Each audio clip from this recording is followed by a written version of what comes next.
Fighting is going on in some parts, especially when we look at western Aleppo. There is some fighting going on around Kafr Halab, Kafr Nuran and so forth.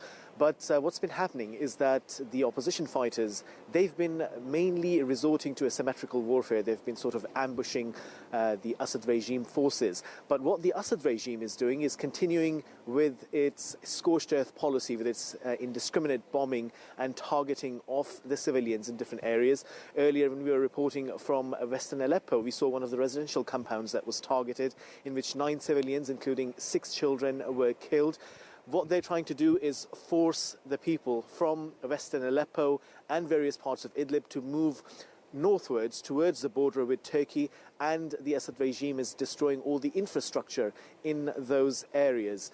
So the situation does remain tense. There is also some counteroffensive in some parts of Idlib from the opposition groups, but mainly the Assad regime at this point in time is using its air power and, of course, the assistance from Russia to advance northwards.